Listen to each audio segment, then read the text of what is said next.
Assalamualaikum warahmatullahi wabarakatuh. Masih bersama dengan Ira Fikih TV. Semoga Allah Subhanahu wa taala selalu memberikan hidayah, taufik, inayah dan mendapatkan syafaat Rasulullah sallallahu alaihi wasallam. Penasaran dengan ceramah ini? Yuk kita tonton. Kalian mau sukses, muliakan orang tuamu. Tidak perlulah kau kursus kiri kanan. Muliakan orang tuamu, Allah yang angkat derajatmu. Itu janji Allah. Biar kau sekolah tinggi-tinggi, tapi kau tidak hargai bapakmu, kau hina orang tuamu, bisa jadi kau dapat kerja, tapi kerjaan yang kau dapat makin jauhkan kau dari agama. Bisa jadi perusahaanmu lancar, tapi perusahaanmu justru menyeret kau masuk gampang neraka. Ada orang tidak cerdas, tidak terlalu berkualitas dirinya, tapi dia muliakan orang tuanya, Allah angkat derajatnya. Maka adik-adik, muliakan orang tua, enak hidupmu. Itu tadi model anak sekolah. Kalau kita model yang sudah punya istri, bagaimana modelnya Ustadz durhakanya? Takut sama istrinya. Ya, dapat rezeki. Suaminya bilang, Bu, sudah lama kasihan ini nomor antrinya Bapak. Mau haji tidak dapat-dapat. Ini ada kasihan duit. Bagaimana kalau kita kasih umroh dulu Ibu? Bapak kita kasih umroh dulu di kampung. Apa langsung dia bilang istrinya? Apa? Bapakmu terus. Apa? Mamamu terus. Langsung dia bilang suaminya, sudah Bipalek, terserah kau. Ada begitu di sini? Ada. Beleng-beleng. Apa kamu takut sama istrimu? Nawamu semua dia kau ambil semua. Jangan takut sama istri, Pak. Bapak tidak bakal bahagia dalam hidupmu kalau kau lebih takut sama istrimu untuk membahagiakan orang tuamu. Nah. Makanya hidupmu susah dalam rumah tangga. Kenapa? Istrimu kurang ngajar sama ibumu. Maka bilang sama istrimu, jangan coba-coba sakiti perasaan ibu saya. Kalau kau lukai perasaan ibu saya bawa kau ke pengadilan agama, saya ceraikan kau baik-baik. Lalu saya bilang sama mamanya, Cek, istriku di rumah, boleh kau marah-marah sama saya, boleh kau tutup pintu, yang penting tidak kau kunci. Boleh kau lempar kepalaku, yang penting tidak kena. Satu yang tidak boleh, jangan kau pernah hina orang tuaku. Begitu kau hina orang tuaku, wabillahi taufiq wa hidayah, keluar. Begitu deh.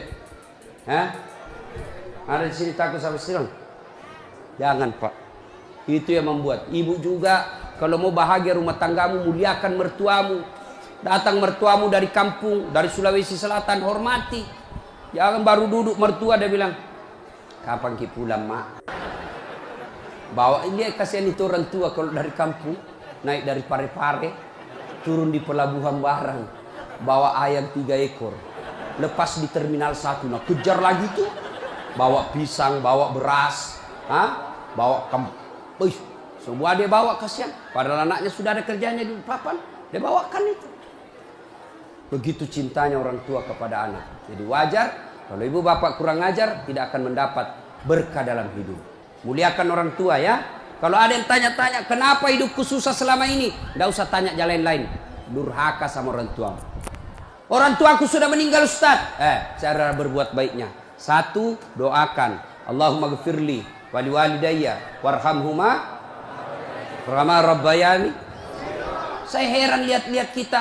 Kalau tangannya ulama kita cium bagus. Bagus. Tapi pernahkah Bapak perlakukan tangannya ibu seperti itu? Pernahkah Bapak perlakukan tangannya orang tua? Saya orang lain. Belum tentu saya doakan Bapak ikhlas. Doakan saya Ustaz. Saya doakan tapi belum tentu saya ikhlas. Kenapa? Saya belum tahu Bapak. Tapi kalau orang tuamu yang doakan kamu pasti ikhlas. Saya tadi kesini ibu saya telepon. Mak, telo doa nggak mau kak, Mak? Woi, wali doa aku nak. Saya tidak doakan diriku. Kau selalu kudoakan karena kau selalu jalan. Itu ibu. Kalau suami bu, jangan sampai ibu juga berdosa kepada orang tua gara-gara suami. Jangan sampai bapak-bapak berdosa hanya karena istri. Jangan sampai kalian yang masih kecil durhaka sama orang tuamu, maka hidupmu bakal susah. Muliakan orang tua. Doakan, Allahumma gfirli wali walidayya warhamhuma kama rabbayani shaghira. Sudah itu doa lagi, ya Allah ampuni dosanya orang tuaku kalau sudah meninggal. Terima amalnya, lipat gandakan kebaikannya, lapangkan alam kuburnya. Sudah itu saja. Ada rezeki, sedekah. Ada rezeki, sedekahkan. Saya mau terang kuburnya orang tuaku, perbaiki sound sistemnya masjid. Terang itu kuburnya. Saya mau terang kuburnya orang tuaku, kirim pembeli lampu, kasih tahu panitia masjid. Mulai bulan depan saya yang bayar itu masjid lampunya. Jangan ambil uang celengan. Terang itu kuburnya orang tua. Dan demi Allah tidak ada orang bangkrut gara-gara rajin sedekah. Ada yang bangkrut gara-gara sedekah? Mana buktinya? Makin sedekah makin kaya. Rahmat Mas'ud. Coba lihat. Orang datang itu, bos, membayar ke bos. Bos, baju sekolah bos. Bos, istriku melahirkan. Bos, terbakar anuku. Bantu. Tapi mana ada yang bangkrut kalau rajin sedekah? Tidak ada, Pak. Kenapa Bapak Ibu miskin? Karena selalu minta-minta. Berhenti minta-minta, Allah kasih kau kaya. Sedekah. Saya tidak bisa sedekah dengan duit. Sedekah kau dengan tenagamu. Saya tidak bisa sedekah banyak-banyak. Sedekah dengan apa? Lihat itu masjid. Oh, sudah kotor anunya. Apa namanya itu? Kudunya. Putih bukan, coklat bukan, hitam bukan. Kak diam nih. Sudah, bawa masjid satu kudu. Itu sedekah. Oh, masjid antara masjid dengan toilet jauh. Sedekah dengan sandal swallow. Nah, curi orang, tidak ada urusan. Itu sedekah. Kita lihat karpet, sudah jelek, sedekah dengan karpet. Insya Allah, banyak pahala. Hari Jumat, kita kirim air botol gelas ke sana. Air gelas ke sana. Orang minum, itu sedekah. Saya cuma bisa nasi bungkus 10, saya sumbang hari Jumat. Itu sedekah. Allah tidak lihat banyaknya. Yang penting ikhlas banyak daripada sedikit tidak ikhlas. Sedekah. Serius. Sudah sedikit tidak ikhlas lagi. Mending banyak ikhlas. Iya toh? Panasnya di. Tidak bisa konsentrasi sejenak. Lewat-lewat ketawa itu kan bos. Nah, ibu bapak, salah satu sunnah yang dianjurkan Nabi sholat jamaah. Nabi kumpul-kumpul sama sahabat. Ya, tidak apa-apa, tidak apa-apa. Tidak usah kasih, tidak apa-apa Pak. Sedikit lagi, 5 menit lagi. Menunggu orang masjid takwa. Ya, Nabi, saudara-saudara sekalian, kalian yang tetangga dengan masjid wajib datang berjamaah. Bertanya sahabat, mana tetangga masjid ya Rasul? Kanan masjid 40 rumah. Depan masjid 40 rumah. Belakang masjid 40 rumah. Belakang masjid 40 rumah. Itu tetangga masjid. Bubar. Tiba-tiba datang tunanetra. Tahu tunanetra? Tidak melihat. Ya Rasulullah, bagaimana saya? Oh, kau ndain karena kau tidak melihat. Pulang ini. Boleh kau sholat di rumahmu karena kau tidak melihat. Pulang. Belum jauh dipanggil kembali Nabi. Ya fulan, tan. Sini kau dulu. Kenapa? Kau dengar azan di masjid. Saya dengar ya Rasul. Kalau begitu kau wajib datang berjamaah di masjid. Zaman Nabi, tunanetra wajib berjamaah karena dia dengar azan di masjid. Kalau ini hadis diterapkan Pak, penuh ini masjid jamaah. Kenapa? Kalau azan di menara sampai di ujung-ujung rumah dia dengar. Dan alhamdulillah masjid selalu ramai jamaahnya Pak. Terutama kalau subuh. Penuh sampai di luar. Tidak ada di dalam. Yang di dalam orang tua sudah pensiun. Kentara itu kalau subuh orang tua Pak, bau minyak gosok baru kita masuk pintu. Minyak angin, minyak gosok, cap tawon. Tidak ada Bulgari. Orang tua semua di dalam masjid. Kenapa orang malas ke masjid? Satu, karena dia tidak lihat pahalanya. Coba kalau Pak Rahmat Mas'ud umumkan, siapa yang datang sholat berjamaah subuh dapat beras 50 kilo, pembeli pulsa 200.000. Jam 5 sholat subuh, jam 10 malam sudah pesen masjid sampai di luar. Kenapa? Karena dia lihat pahalanya. Yang kedua, kenapa orang malas ke masjid? Karena dia tidak tahu pahalanya. Dengar bapak-bapak ini, terutama kita yang sudah muka-muka sakaratil maut ini, yang sudah tua ya. Rajin-rajin ke masjid Pak. Berdoa mudah-mudahan Bapak lagi sujud ajal menjemput. Apa keutamaan berjamaah di masjid? Satu, kalau hujan basah baju, atau kena debu melengket di badan, ke masjid, bajunya yang basah itu melindungi dia nanti pada masa. Tahu mantel Pak? Hujan, kalau hujan pakai payung. Apa tujuan itu payung? Supaya bapak tidak kena air, supaya ibu tidak kena air kalau pakai baju mantel. Begitulah fungsinya baju yang basah. Ketika bapak ke masjid dan gerimis, basah baju itu bapak yang melindungi bapak agar tidak disentuh api neraka. Sudah. Coba jangan juga salah paham. Teman-teman sudah dengar begini, hujan keras dia buka payungnya, pergi di jalan. Belen-belen namanya itu.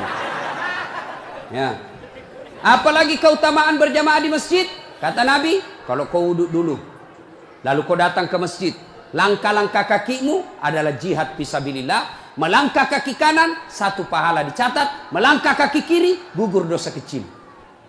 Jadi kalau 300 rumah masjid, dari rumah tak dari masjid, 300 meter, kali 2, 600 meter. Berapa langkah kaki itu bapak dapat? Apalagi kalau bapak jalan begini. Berapa langkah kaki itu? Iya toh? Apalagi kalau bapak keliling-keliling dulu ke kampung baru. Sampai di sini, selesai orang sholat dong. Apalagi keutamaan berjamaah di masjid. Seluruh materi yang kita lewati, pagar, tembok, dinding, aspal, tumbuhan, semua jadi saksi. Dia akan berkata, ya Allah, jangan kau masukkan dia neraka, masukkan dia surga. Saya saksinya. Tanggal 26 November dia datang berjamaah masjid. Saya yang lihat. Itulah sebabnya kalau kita sholat jamaah, kalau kita datang ke masjid, setiap kita sholat sunnah di masjid, 2 rakaat pindah lagi, 2 rakaat pindah lagi. Supaya apa? Tambah banyak saksinya di akhirat kelak. Itulah sebabnya Nabi menganjurkan, kalau kau ke masjid, lain jalan waktu pergi, lain pula jalan waktu pulang. Ini amalkan Pak, amalkan, itu sunnah. Bapak datang masjid dari pintu sana, pulang dari pintu sana. Itu makin banyak saksi di akhirat. Yang keempat, lipat 27 kali. Artinya, sekali bapak sholat di masjid, 27 kali sholat di rumah baru sama pahalanya.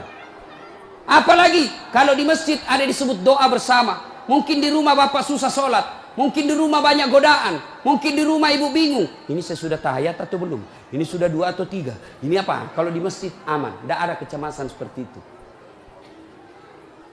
Nah, itu datang ke masjid. Yang berikutnya, yang membuat orang malas ke masjid. Tadi, yang ketiga, manajemen masjid tidak bagus. Mana manajemen masjid yang tidak bagus? Selalu disimpan saldo kas. Jangan simpan saldo Pak. Dengar ini panitia masjid. Bapak kalau simpan saldo kas di masjid, bapak yang tanggung dosanya, tidak jalan amalnya orang. Saldo kas 80 juta. Jangan simpan. Cari orang yang susah, yang rajin berjamaah. Ada utangnya di bank, bayarkan supaya dia lepas dari kredit. Boleh itu. Baru dia suruh cicil ke masjid. Kalau dia di bank berbunga, makin susah hidupnya. Boleh. Saldo kas 80 juta. Kita mau kencing tidak ada air.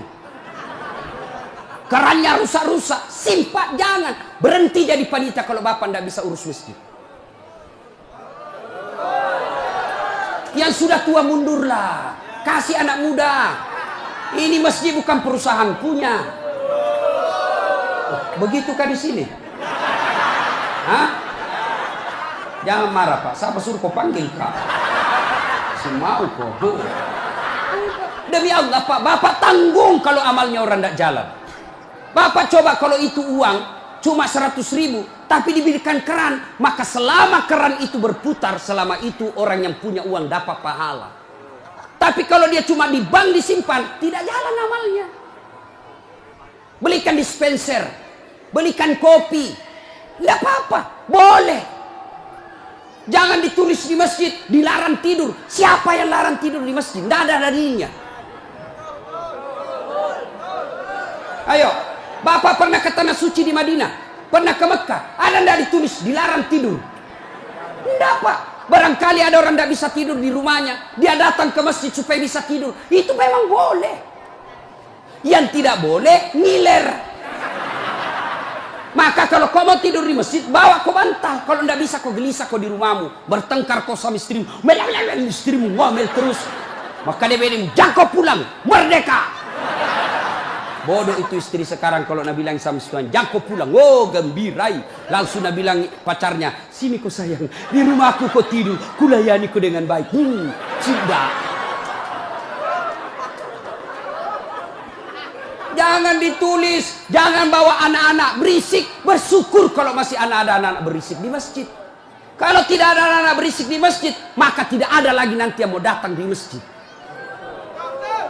Kalian juga orang tua, kalau anakmu mau ke masjid, belikan songkok dan baju baru. Anaknya mau pergi, Pak, mau pergi masjid, belikan nggak songkok? Apa dia bilang? Itu nak, songkok na nenek nu kau pakai. Anaknya nomor 7, songkok na nenek na nomor 10. Tak buas si songkok nama buas sih. Berteriak ni temannya, Pak Doja, Pak Doja, Pak Doja. Nggak mau ya nak pergi masjid. Hei. Itu nih pentingnya anak muda jadi pengurus masjid. Karena kalian kalau sudah tua tidak ada yang tahu. Kau juga anak muda, muliakan orang tua. Tempatkan di mana itu orang tua, tempatkan sebagai penasehat masjid. Jangan masjid dikira dia punya. Ini lembaga umat yang punya. Kasih karpet yang bagus. Ada saldo kas, jangan simpan Pak, Bapak berdosa. Tidak jalan amalnya orang. Apalagi membuat orang malas ke masjid. Apa? Kadang-kala apa? Sound sistemnya jelek. Begitu kita takbir Allahu Akbar, langsung story.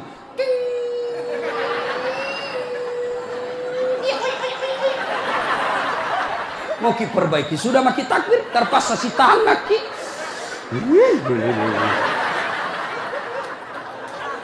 Apalagi membuat orang malas ke masjid. Apa? Kadang-kala muadzin. Jengkel orang dengar muadzin. Orang tua, sudah tua, tidak mau tahu mengalah, mundur na wasangiko.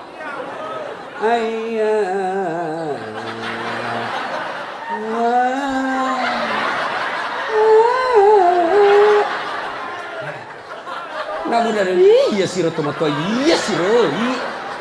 Coba. Iya. Apalah yang membuat orang malas ke masjid? Kadang-kala penceramah. Kita di rumah sudah bertengkar istri. Di kantor mumet pikiran. Kita datanglah ke masjid dengar ceramah. Mudah-mudahan kita dapat pencerahan. Ini bukan pencerahan, nak kasih takut kita terus. Dibakar pantatmu. Ditusuk. Dia bilang tak boleh.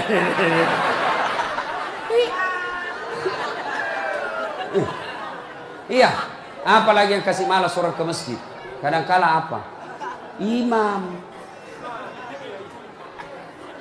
Ada juga imam suka sekali baca panjang. Tidak tahu juga apa nak baca. Nagaret memi. Dalin. Al-Fatihah paling nak baca.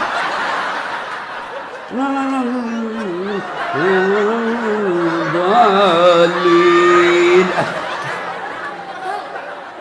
Malam petoni tidak jelas. Makanya kata Nabi, kalau kau jadi imam, dengar ini Pak Imam. 1, baca kau yang ringkas. Kenapa? Karena jamaah kita di belakang macam-macam. Ada yang sudah tua tidak bisa lama berdiri.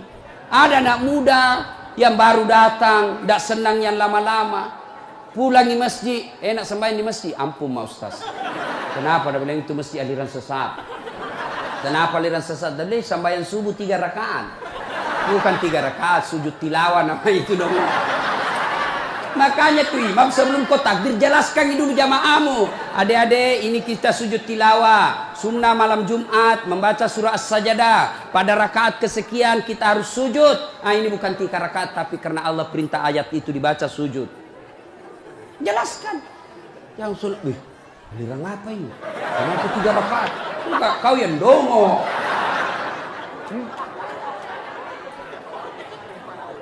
Tidak bisa orang lama-lama di belakang Pak. Mungkin ada orang mati yang ya karena dia tobat usia senja, tidak bisa lama kasih berdiri. Batena musessa, nak naik lagi kepalanya, belum bisa selesai. Nah ulah, malampir jatuh lagi, naik udah lagi. Ada barangkali di dalam jamaah Satpol PP Yang pakai sepatu baru, lama kau baca, nah lupa simpan baik-baik sepatunya, pasti dia hilang di sepatu. Bapak imam sesat. Maka pasti dia tidak khusyuk. Ada barangkali juga ibu-ibu yang sekali kentut sudah makan pete.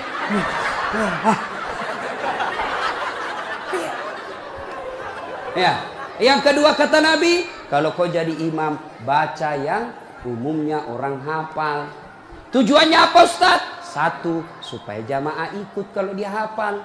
Coba kalau kita imam baca Al-Fatihah, kita ikut juga toh. Kenapa? Karena kita hafal. Tapi coba imam membaca surah Al-Baqarah ayat 10 sampai 120. Nah, imam sibuk dengan bacanya, kita sibuk dengan hayalan tak. Mau ikut, tidak dihafal. Mau ruku, belum ruku, terpaksa dibaca.